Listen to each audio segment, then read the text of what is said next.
The prince of the elite Beijing circle fell in love with a blind nightclub girl who wouldn't bend for money. He insisted on dumping me, the financial genius, to ensure he could keep his status as the heir. I arranged for the girl to regain her sight and caged her like a gilded canary for him. When the blind girl regained her vision and discovered the truth, she fell into depression, miscarried, and became infertile for life. Years later, the prince, now the head of the corporation, spent 200 million to marry his true love. Meanwhile, I was pushed off the rooftop by his own hands. He said, "One life for one life, now we're even." When I opened my eyes again, the prince was sparing no expense to win back the blind girl. Of course, I chose to help them fulfill their love story. Chapter 1. I am Eric's family's arranged child bride. I am also the financial genius they've cultivated with painstaking effort. Everyone in our circle knows, whoever marries me will inherit the Eric family empire.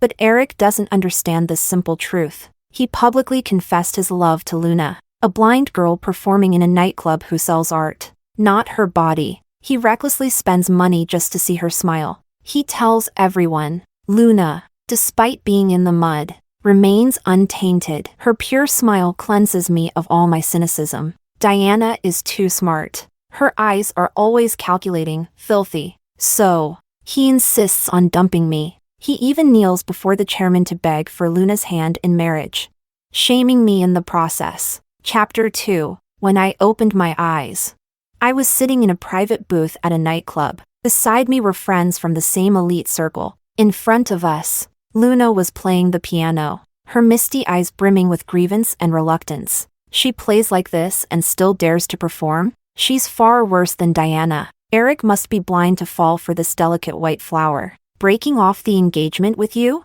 Does he not want to be the heir anymore?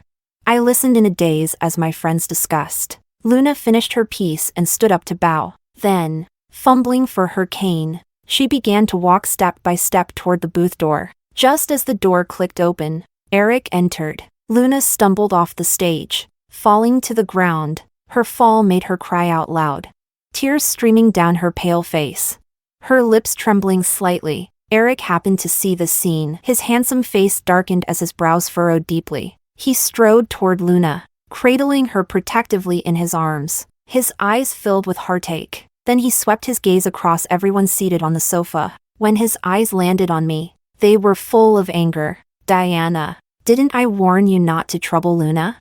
What are you doing now? Ganging up on her with your friends to bully her? I stayed silent. A friend spoke up in my defense. We're just here to hang out. And it just so happens she was performing. She stumbled on her own. How does that count as bullying her?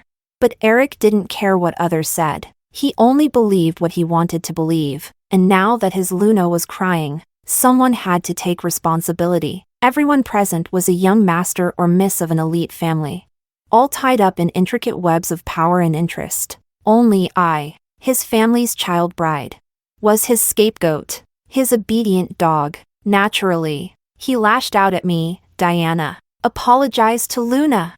In my past life, I did. I gave in, endured, and even swallowed my pride for Eric and Luna's sake. But what was the result? I was personally pushed off the rooftop by Eric, my body crushed to pieces. I looked at Eric and smiled faintly. You're right. I was wrong today. I shouldn't have joined in on the fun to watch Miss Luna perform. Eric snorted coldly. At least you know your place. I continued. But just a verbal apology feels so insincere. How about I give Miss Luna a gift to show my regret? My friends frowned in displeasure and tried to stop me. I reassured them and pulled out my phone, dialing the chairman in front of Eric, Luna, and all the elite heirs. I said word by word, Chairman, I've given your proposal serious thought. Since Eric doesn't want to marry me, I'll help fulfill his wish to be with Miss Luna. The family heir doesn't have to be him. I agree to marry your younger son, Diego. Let Diego be the heir instead. Chapter 3. As my words fell, the private booth fell into dead silence. My friends were stunned, their mouths agape, and looked as if they were holding back the urge to applaud quietly. Eric's face visibly turned pale. Even the arms holding Luna slackened, leaving Luna without support, almost causing her to fall again. Diana, what did you just say? You're going to marry Diego, my uncle? I nodded lightly. Yes. To help you and Miss Luna. I'm willing to step aside. Consider this my generous gift. Do you like it? His whole body stiffened, and he stammered. But the heir position? I smiled. Surely you haven't forgotten, right? The chairman has publicly stated that whoever becomes my husband will automatically inherit the position. Since you don't want to marry me, naturally, the heir position won't be yours either. He clenched his teeth tightly. The corners of my friend's lips curved up in satisfaction. After all, Diana is the top female investment genius in the country. The group wouldn't be where it is today without Diana's contributions. If it weren't for Diana's gratitude toward the chairman for raising her, the company would have long belonged to her. Congratulations, young master. Now you finally have your beauty in your arms. Don't forget to send us invitations to the wedding banquet. I just wonder how much dowry your family will give to marry Miss Luna, who, though coming from a nightclub, remains pure and determined despite her disabilities. With that, my friends surrounded me as we left the booth together. The moment the door closed behind us, we all heard the violent sound of glasses and bottles smashing inside, along with the frightened cries of a woman. Eric used to treat you like a dog. Cutting ties with him completely is a good thing. Eric thought we only hung out with you because of him. Well, today he finally understands who truly holds the power. Even the chairman treats you with the utmost respect. Who does Eric think he is?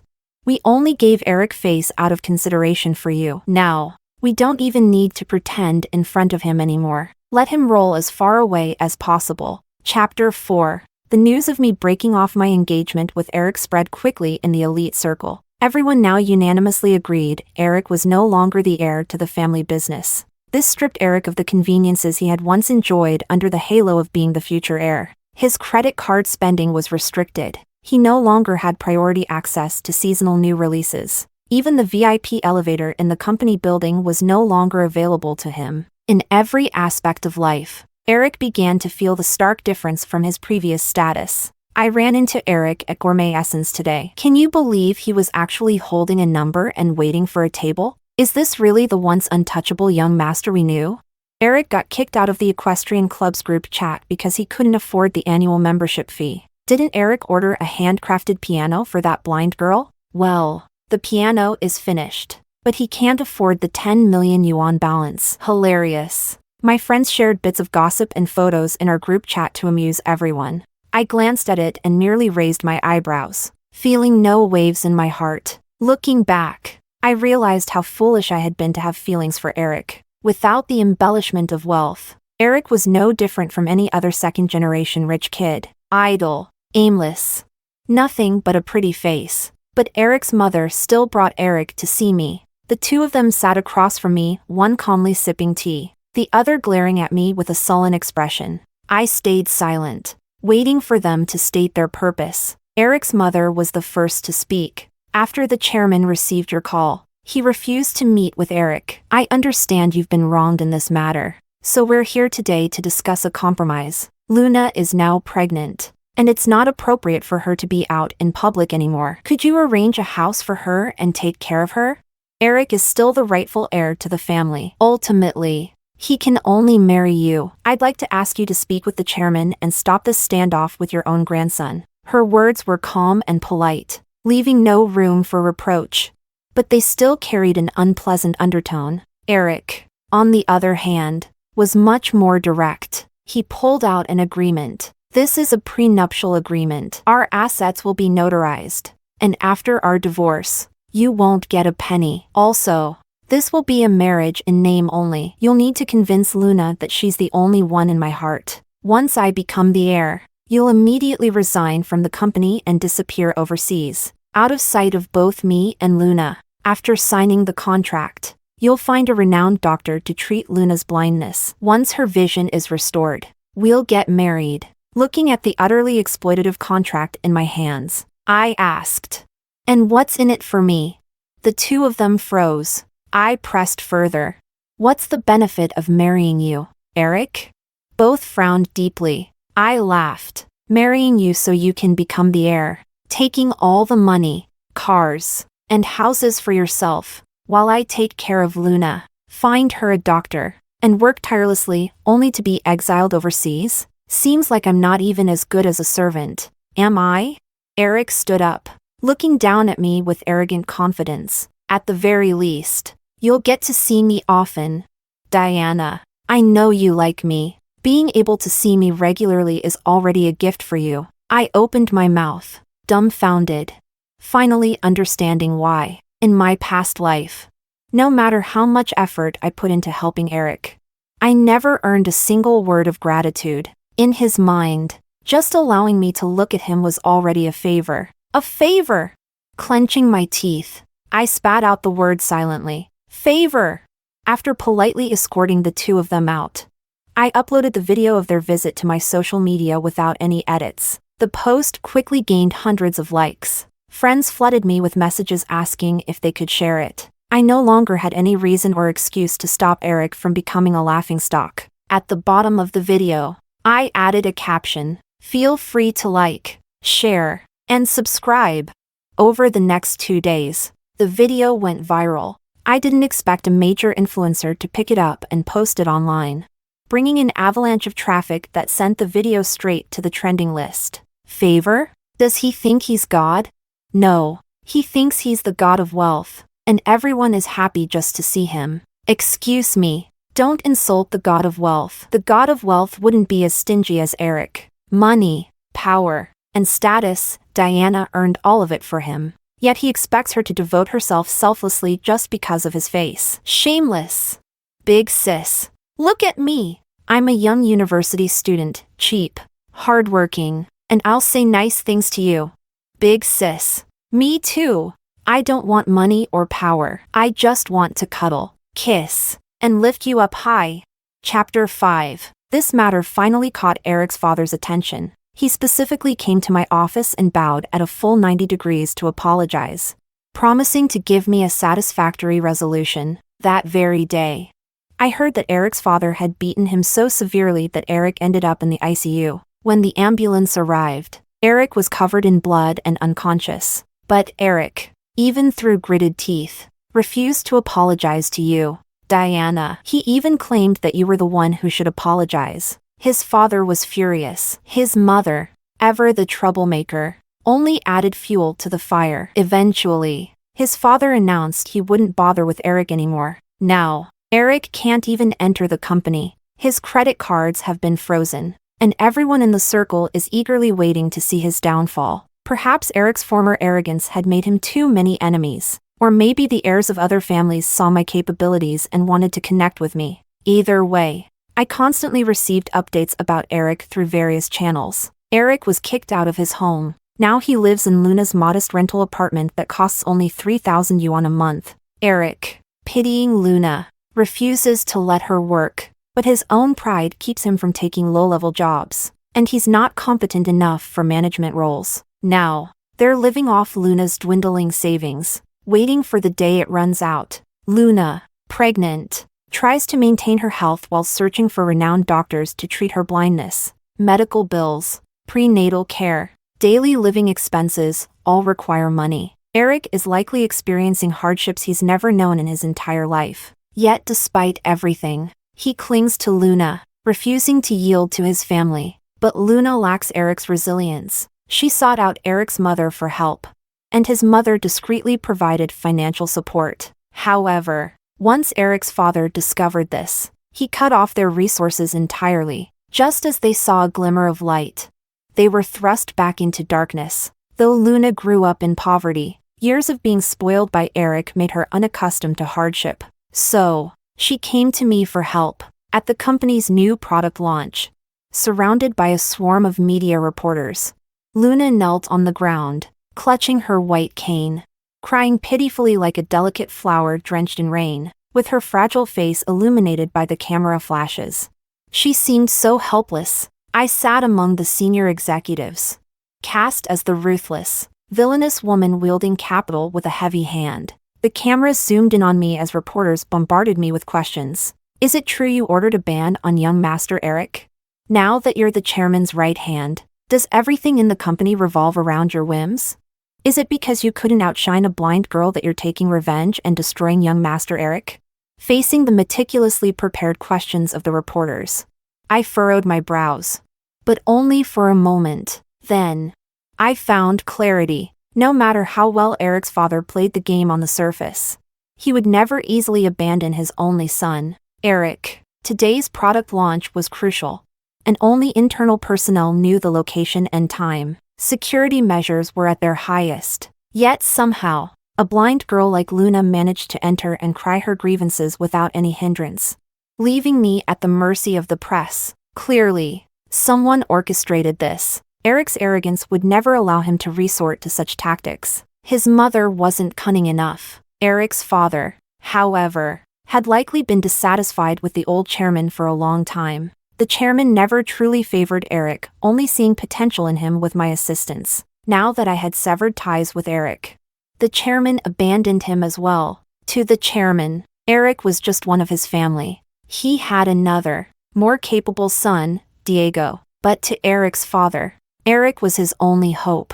Using Luna to sway public opinion, to paint me as the villain. It was the first step in Eric's father's plan. But Eric's father was foolish. Not everything goes as planned.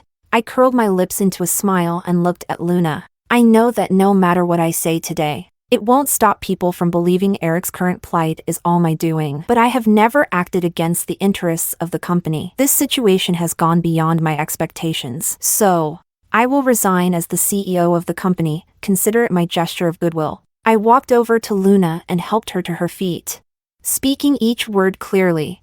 Oh, and I heard you two registered your marriage. Consider this my second wedding gift to you. I'm sure Eric will be back in the company soon enough. She stood there, stunned, her lips pressed into a thin line, perhaps surprised by my swift concession. Thank you, ma'am. I shook my head with a gentle smile. No need to thank me. May you two be bound together for life. Chapter 6. In my previous life, Eric was the one who killed me. His parents and Luna were his accomplices. Once I fully grasped this fact, my every action from then on carried no hesitation or concern. That evening, I went to see the old chairman. The chairman was lying in bed, his features already blurred with age and illness. I sat by his side, chatting about the past. Twice, he laughed. Each time, it tugged at his chest, causing him to cough uncontrollably. My eyes turned slightly red, but I held back my tears, pretending to laugh along. He seemed to sense the tremble in my voice. Crying for an old man like me isn't worth it, he said. Think about how you've finally rid yourself of these burdens. You should be happy. He already knew about my resignation. Grandpa, it's only temporary. Don't worry.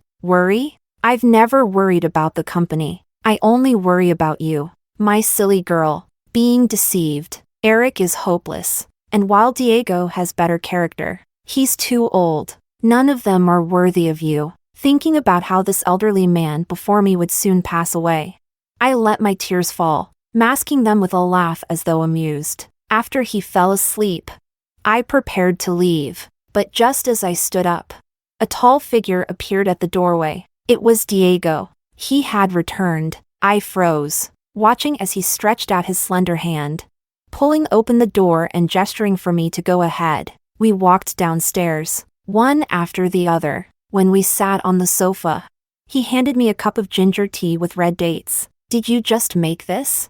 Yeah, it's cold out. I made it for you. The warmth seeped into my hands, and as I drank, the tea warmed me further. When did you come back?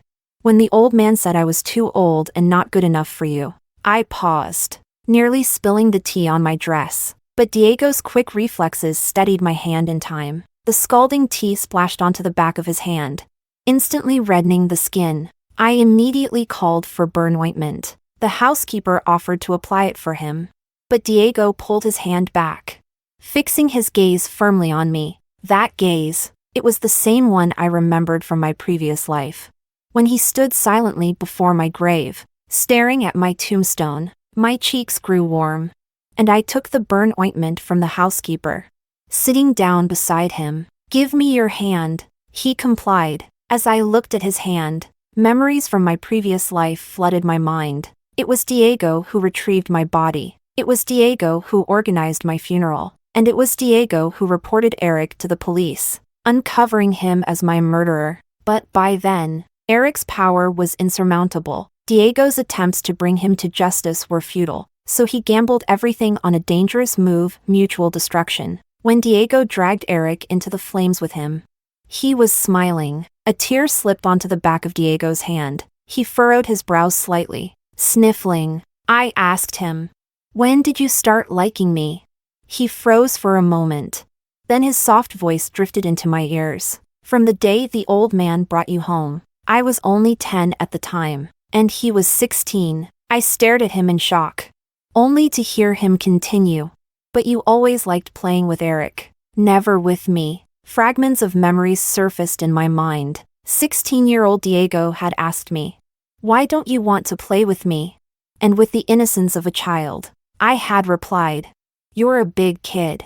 I'm a little kid. Little kids only play with little kids." The old man was right. He said, "Now, I'm a bit old and not good enough for you. I wasn't back then, and I'm still not now. But Eric doesn't deserve you either. Stop playing with him. Play with me instead. I can pretend to be young." His face was expressionless, but his reddened eyes betrayed the overwhelming possessiveness he was struggling to suppress. I was startled, and the ointment slipped from my hand, falling to the ground. He lowered his gaze, his thin lips pressed tightly together. When he spoke again, his voice was low and raspy, and the corners of his eyes were tinged with crimson. "Anyway, it doesn't matter. You already promised the old man you'd marry me. This is something I've prayed for, day and night. You can't go back on your word." That same day, the old butler, who had served Diego for over 10 years, confided in me. He told me that the reason Diego always carried prayer beads was because of me. In the past,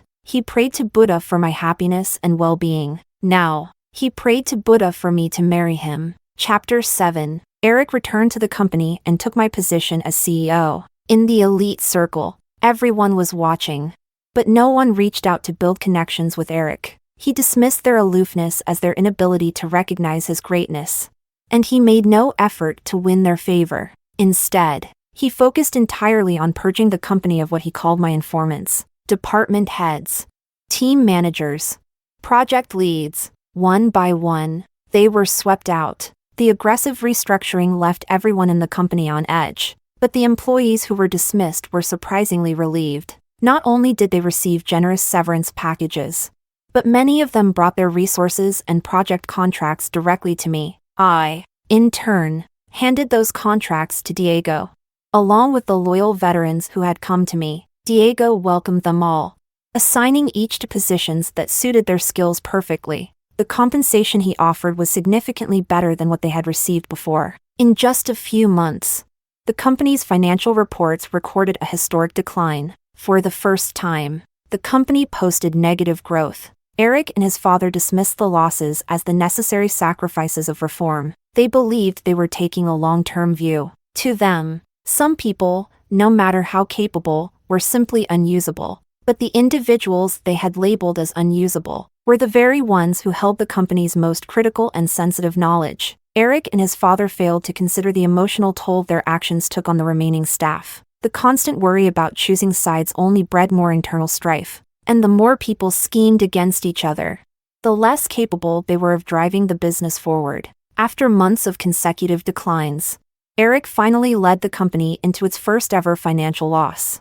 Dozens of profitable projects had been undone, setting the company back 3 years in just a few months. When he investigated further, he discovered that all of the former collaborators had been poached by Diego's company. Eric went to confront Diego, but what he saw in Diego's office shocked him. It was full of the very employees he had fired. Surprised and indignant, he quickly began to regret his earlier decision, not because he had fired them, but because he had been too stingy to enforce non-compete agreements at the time. Instead of reflecting on his mistakes, he started spewing insults, calling these loyal former employees opportunistic traitors, even cursing that they would one day meet with disaster. But everyone is human, and no one saw him as superior to anyone else. Naturally, they weren't going to take his abuse lying down. They fired back. You're just an empty-headed CEO. Want me to show you how your current employees talk behind your back? Calling you a complete idiot?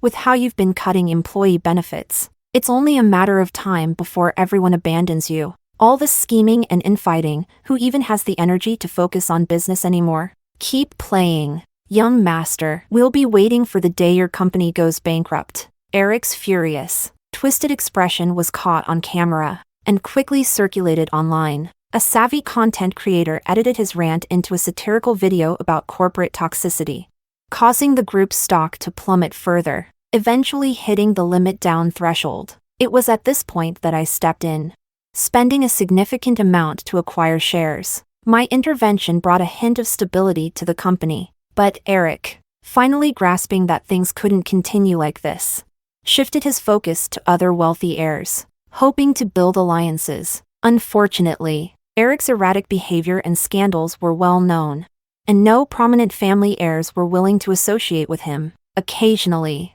when he was invited to social gatherings by mutual acquaintances, I would run into him. At these events, Eric always sat in a corner, ignored by everyone. Luna, ever by his side, would try tirelessly to cheer him up. But Eric remained sullen and withdrawn. Occasionally, his gaze would wander toward me. Diana leaving the corporate world was the right move. Someone would comment, "She has money, beauty, and influence. Why put up with the stress of corporate life?"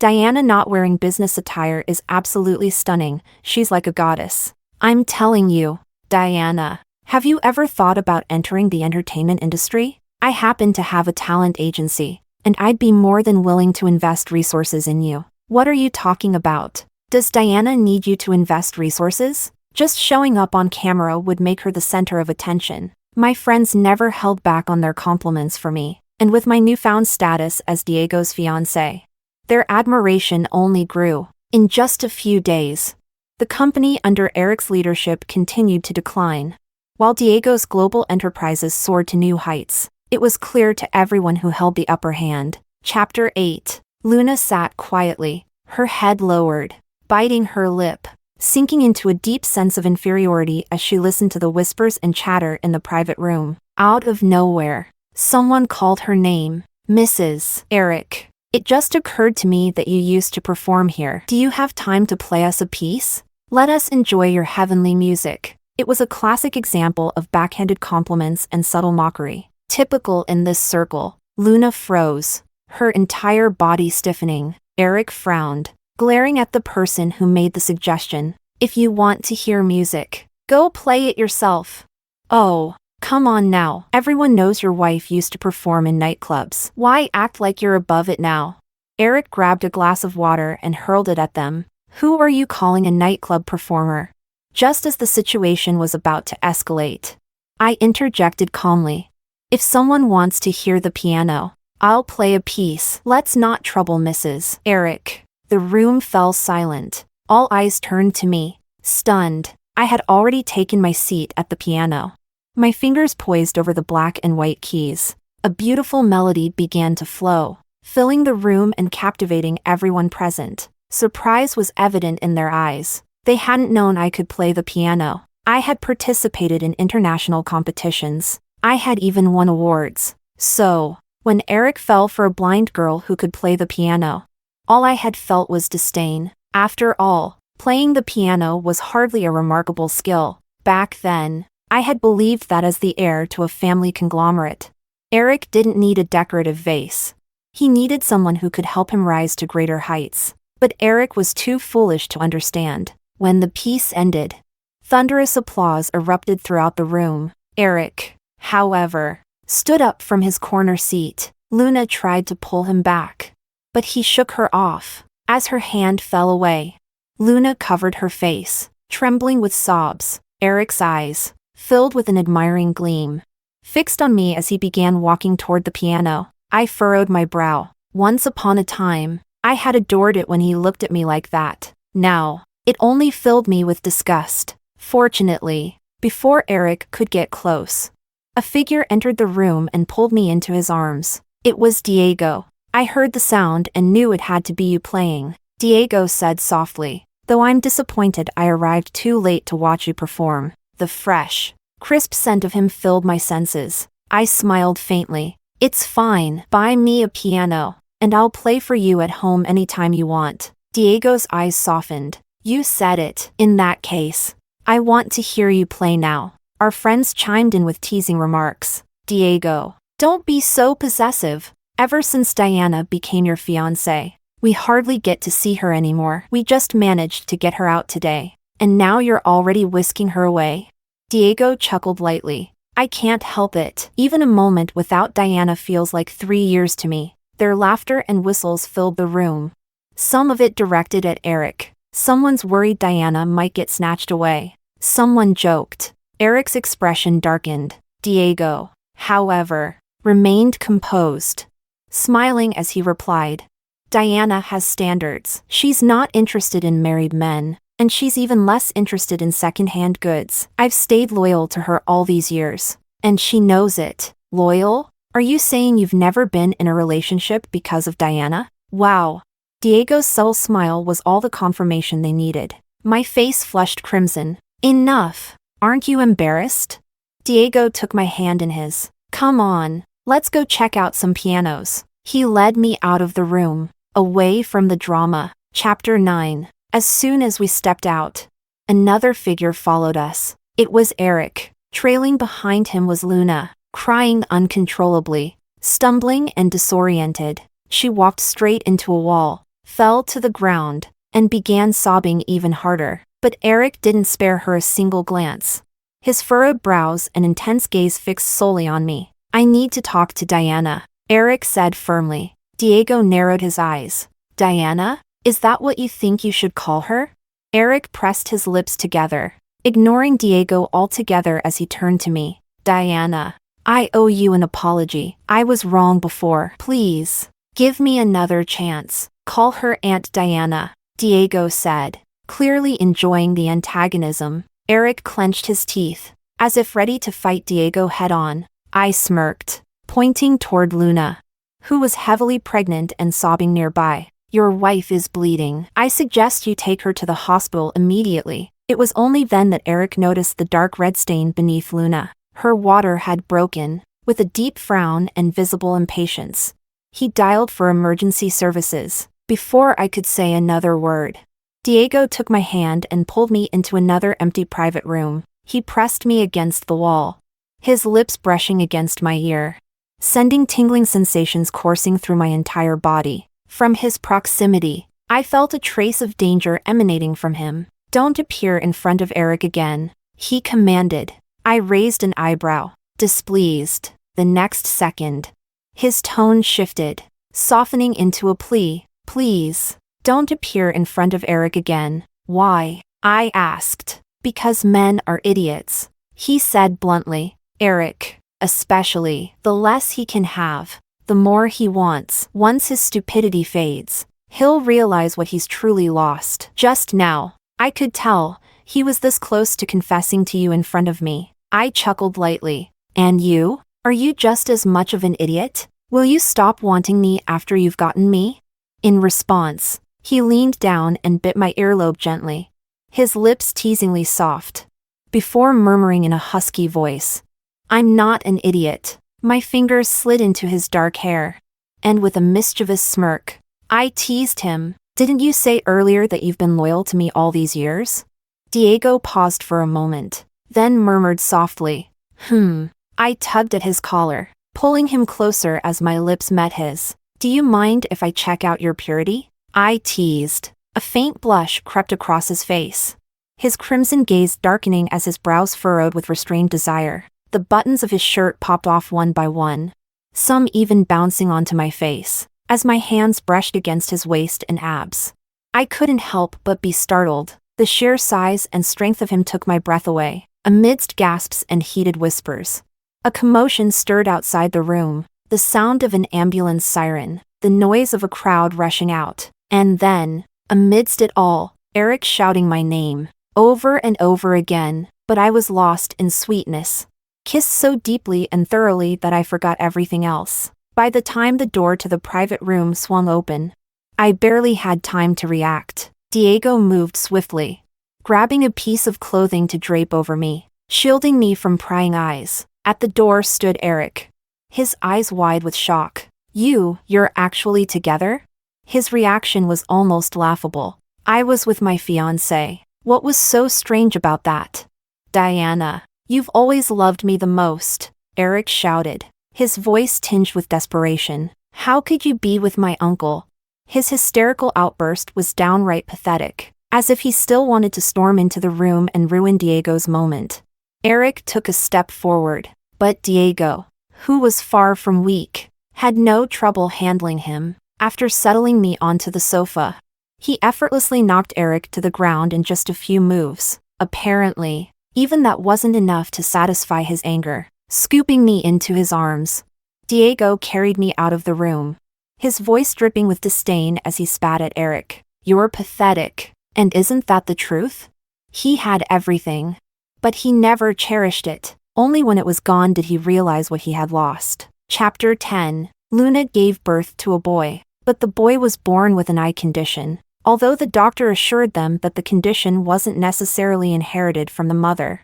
Eric and his parents placed all the blame squarely on Luna. Because of her blindness, Luna couldn't independently care for the child. Eric's mother, fearing Luna's constant tears would bring bad luck to the child, simply forbade her from seeing him. This only made Luna cry harder. She cried at home, cried at work, and even cried in front of reporters. Her public breakdowns dragged the company's stock down again.